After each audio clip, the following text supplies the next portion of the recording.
Olá, boa noite. O Senado agora está no ar. Uma quarta-feira marcada pela movimentação e articulação dos parlamentares em torno do projeto do Poder Executivo que muda a meta fiscal deste ano. Os governistas têm pressa. A oposição trabalha contra o texto que chegou ontem ao Congresso Nacional. O relator do projeto que flexibiliza a meta de superávit do governo federal para 2014 já está com o parecer pronto e não esconde qual vai ser. Aprovarmos um ajuste que é fundamental, não só internamente, mas também para sinalizar para a política internacional financeira o equilíbrio e a responsabilidade fiscal no país. O relatório só pode ser lido depois que terminar o prazo das emendas. Para acelerar o processo, o senador Romero Jucá pediu que o governo reenvie o projeto ao Congresso, em regime de urgência. Chegando com urgência, não há o prazo estipulado normal para publicações e emendas. Então, o prazo será mais rápido. Mas o presidente do Congresso disse que a urgência pode sair de um acordo de líderes. Em havendo unanimidade com relação a uma tramitação mais célere, que parece que é o caso, nós poderemos marcar um calendário com a participação, evidentemente, dos deputados e dos senadores. De acordo com a Lei de Diretrizes Orçamentárias deste ano, o governo deveria economizar 116 bilhões de reais para pagar os juros da dívida pública, 1,9% do produto interno bruto. Do total, 67 bilhões poderiam ser abatidos de investimentos e desonerações. O projeto enviado pelo governo elimina essa meta e dá flexibilidade para administrar as contas públicas. Nesta terça-feira, no Congresso, a ministra do Planejamento, Miriam Belchior, justificou que a mudança é por causa da redução das receitas. Com ou sem regime de urgência, a oposição promete trabalhar contra. O governo que não foi responsável do ponto de vista da administração dos gastos públicos não tem autoridade moral para pedir ao Congresso Nacional que altere uma lei por ele aprovada. E nós vamos estar vigilantes para que isso não ocorra. A presidente da República incorre em crime de responsabilidade se não cumprir a meta aprovada pelo Congresso Nacional. O líder do PT no Senado defende a mudança. Isso já aconteceu para elevar o superávit primário, como em 2011, que nós tínhamos uma ampla arrecadação e crescemos em 10 bilhões aquilo que foi reservado para o superávit primário, para pagar juros, e outros momentos que nós diminuímos, inclusive durante o governo do presidente Lula.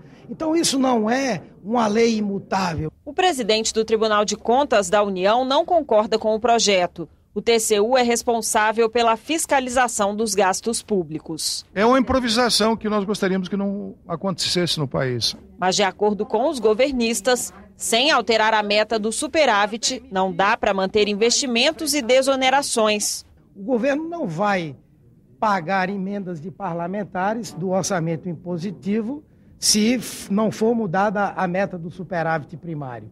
Governos e prefeituras deixarão também de ter recursos de transferências voluntárias para obras importantes. Então, é essa a opção que o Congresso vai fazer. E eu tenho certeza que ele vai fazer a opção para que o Brasil continue avançando. O presidente do Congresso diz que é possível votar o projeto já na semana que vem. Nós já temos convocado novamente uma sessão para o dia 18, uma sessão para apreciação de vetos. Nós pretendemos nessa sessão limpar todos os vetos para, na sequência, votarmos as outras matérias, inclusive essa que flexibiliza o superávit. A CPI da Petrobras, formada apenas por senadores, se reuniria nesta quarta-feira, mas não houve quórum. O presidente da comissão, o senador Vital do Rego, marcou novo encontro para a semana que vem. Na pauta estão requerimentos de pedidos de informações ao Tribunal de Contas e à Controladoria Geral da União. O Congresso recebeu hoje o último relatório com as obras fiscalizadas pelo Tribunal de Contas. As informações são importantes para o Legislativo definir o orçamento da União para o próximo ano. O TCU recomenda a retenção de verbas para 9 obras, entre elas a refinaria Abreu e Lima, em Pernambuco. O presidente do tribunal, ministro Augusto Nardes, entregou pessoalmente o relatório a Renan Calheiros. Ele foi acompanhado por Bruno Dantas, ministro relator do plano Fiscobras. O documento traz o resultado de 102 auditorias feitas entre julho de 2013 e junho deste ano. Foram encontradas 840 irregularidades, 637 em auditorias nas áreas de saúde e educação e 203 nas demais áreas. Ao todo, mais de 27 bilhões de reais estão destinados às obras auditadas. O Tribunal de Contas da União encontrou problemas graves em 9 delas. Algumas são projetos da Petrobras, como a refinaria Abreu e Lima, em Pernambuco. No caso específico de Abreu Lima, nós temos ainda uma discussão para ser enfrentada. Ontem mesmo eu dei uma declaração de que se aproxima de 3 bilhões de reais de recursos superfaturados. Para o relator, a metodologia adotada pelo tribunal impede maiores desperdícios de recursos públicos. O TCU tem priorizado a paralisação de obras no início da sua execução, justamente porque entendemos que obras paradas correspondem a desperdício de dinheiro público. No caso da Abreu e Lima, mais de 86% do projeto já foi executado. Justamente por isso nós não determinamos a paralisação da obra. Cabe ao Congresso analisar o relatório e decidir se as 9 obras com problemas devem continuar recebendo recursos públicos.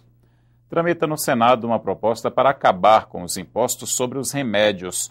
Hoje, a Comissão de Constituição e Justiça rejeitou a ideia. Na mesma reunião, os senadores aprovaram um repasse direto de recursos do Fundo Penitenciário para os estados. As penitenciárias do Brasil estão superlotadas e não oferecem condições de ressocialização aos presos. O projeto de autoria do senador Ricardo Ferraço permite o repasse de recursos do Fundo Penitenciário Nacional aos estados e ao Distrito Federal, sem a necessidade de convênios e ajustes com o Ministério da Justiça. Nos últimos 12 anos, apenas 40% dos recursos do FUNPEN foram desembolsados. Esse projeto tem todo o mérito e ele resume 3 aspectos que são fundamentais neste país: descentralização, desburocratização e agilidade do serviço público. O projeto agora será analisado pela Comissão de Assuntos Econômicos. Os senadores rejeitaram a proposta do senador Paulo Bauer, que estabelecia a imunidade de contribuições e impostos federais, a não ser o de importação, no preço dos remédios. A eliminação dessa carga tributária se daria em 5 anos, com redução das alíquotas em 20% a cada ano. Antes da votação, houve muito debate. Estados Unidos da América, Canadá, Inglaterra, México, Venezuela, Colômbia, são países onde medicamento tem imunidade tributária em toda a cadeia produtiva. O que tememos aqui, senhor presidente, é que com a imunidade dada a esses setores, senador Paulo Bauer, nós necessariamente não vamos estar deixando mais baratos os medicamentos, posto que nós temos que enfrentar também as altas margens de lucro e a competitividade no setor. Agora, a PEC dos remédios só continua a tramitar se os senadores que defendem a ideia entrarem com recurso para levá-la ao plenário. Senadores de 2 comissões temáticas analisaram hoje matérias que afetam a saúde dos brasileiros. A Comissão de Assuntos Sociais aprovou 2 delas. Um dos projetos determina que as bulas de remédios podem, seguindo recomendação técnica, passar a ter advertência sobre a presença de fenilalanina, proteína usada em fórmulas de emagrecimento. Ela tem restrições de uso para pessoas cardíacas, grávidas e hipertensas. A proposta segue para o plenário. Já o projeto de lei que obriga a indicação da presença da lactose no rótulo dos alimentos ainda precisa ser analisado pela Câmara dos Deputados. A lactose é o açúcar presente no leite e seus derivados. O consumo da substância provoca náuseas, dor de estômago e diarreia nas pessoas que têm intolerância. Existem sim milhões de pessoas que têm intolerância à lactose e não sabem, porque não há diagnóstico médico adequado por enquanto no mundo da medicina. Não é utilizado com frequência pelos médicos a solicitação de exames para detecção desse problema. A Comissão de Direitos Humanos aprovou o projeto que obriga o Sistema Único de Saúde a promover campanhas para prevenir o uso indiscriminado de psicofármacos por crianças e adolescentes. Os psicofármacos são receitados para tratar distúrbios mentais e alteram o humor e o comportamento do paciente. Crianças e adolescentes são alvos fáceis da medicalização, tornando-se doentes estigmatizados e, consequentemente, muitas vezes excluídos social, afetivo e educacionalmente. A Comissão de Direitos Humanos do Senado aprovou hoje 2 projetos que beneficiam pessoas com deficiência. Um modifica o Estatuto das Cidades para promover a acessibilidade nas calçadas e vias públicas do país. A outra proposta garante a reserva de assentos para deficientes em espetáculos e conferências. Se não forem apresentados recursos, as matérias seguem para votação na Câmara dos Deputados.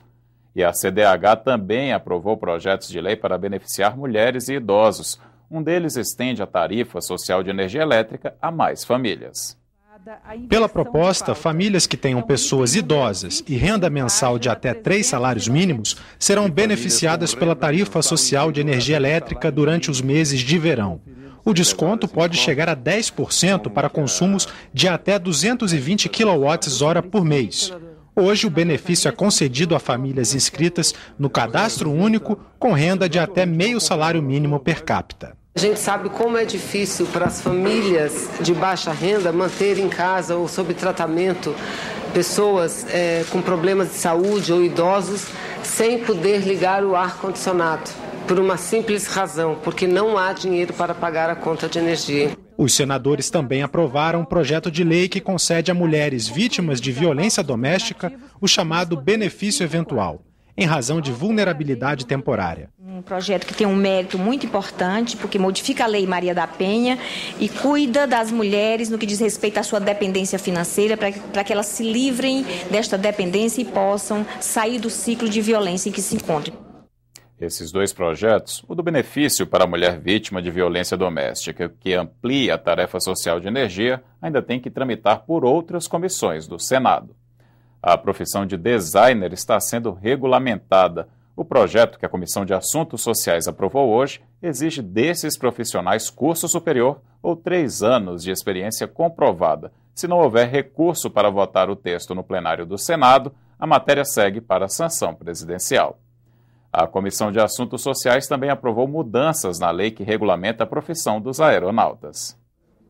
Pilotos e comissários de voo marcaram presença na Comissão de Assuntos Sociais. Ao lado, uma sala também foi reservada para que eles pudessem acompanhar a reunião. A expectativa era grande. Se você voou durante 2 madrugadas, você tem que ter uma terceira de sono reparador.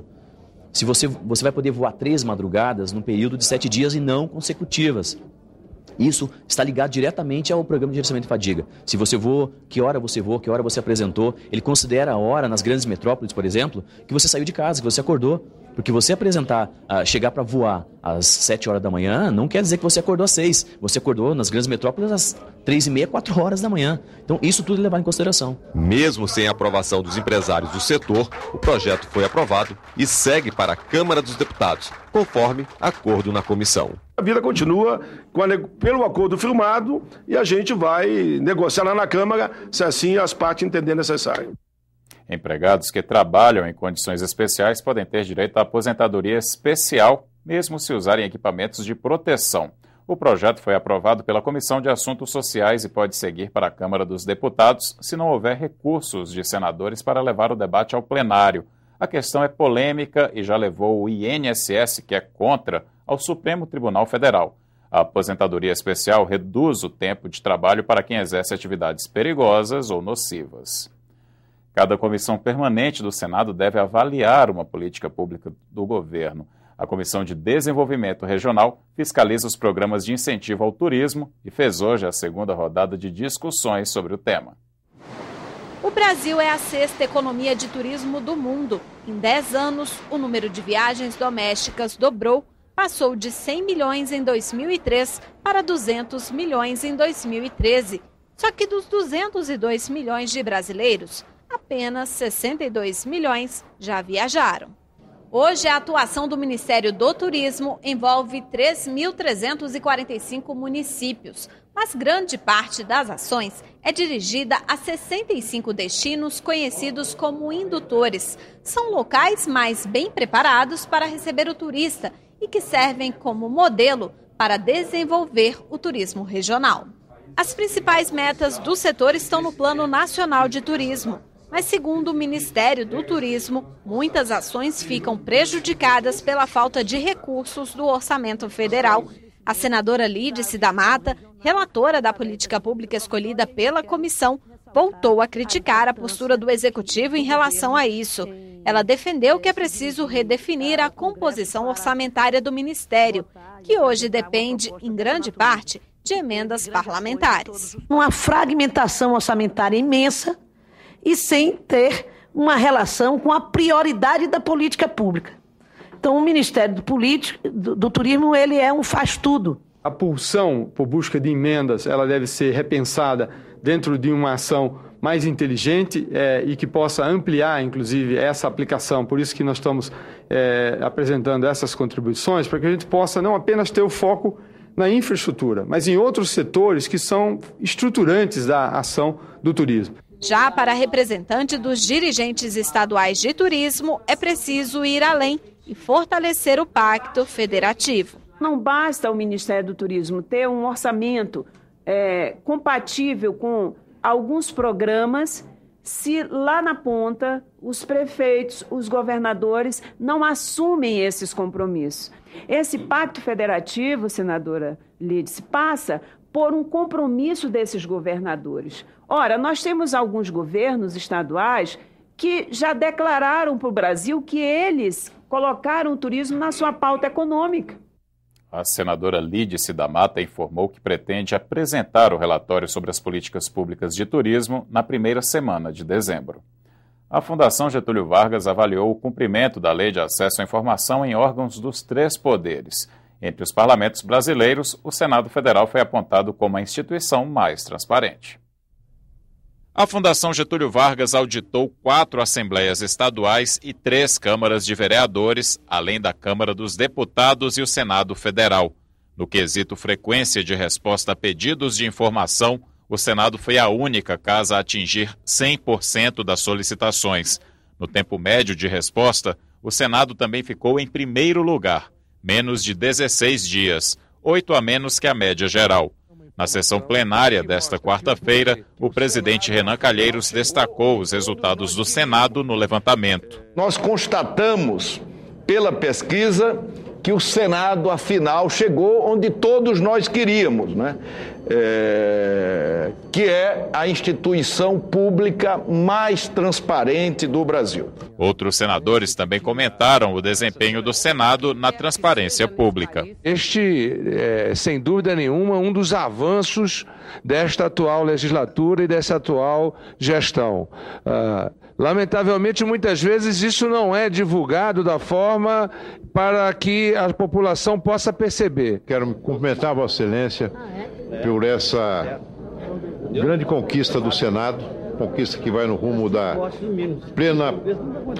pleno controle público sobre as atividades de uma casa que é efetivamente uma casa que representa o povo. Todos os gastos nossos detalhados estão na internet. O gasto de todas as verbas que nós consumimos no exercício do mandato estão lá à disposição de todos os brasileiros e brasileiras que quiserem saber como se usa o recurso público. O Senado é muito fiel e eu confirmo isso aqui. Eu sou daquelas que entendo que a melhor forma de combatermos a corrupção é através da transparência, dando a possibilidade para quem quer que seja nesse país, que são os verdadeiros donos do recurso público, possam acessar dados de como o poder público manuseia e manipula esses recursos.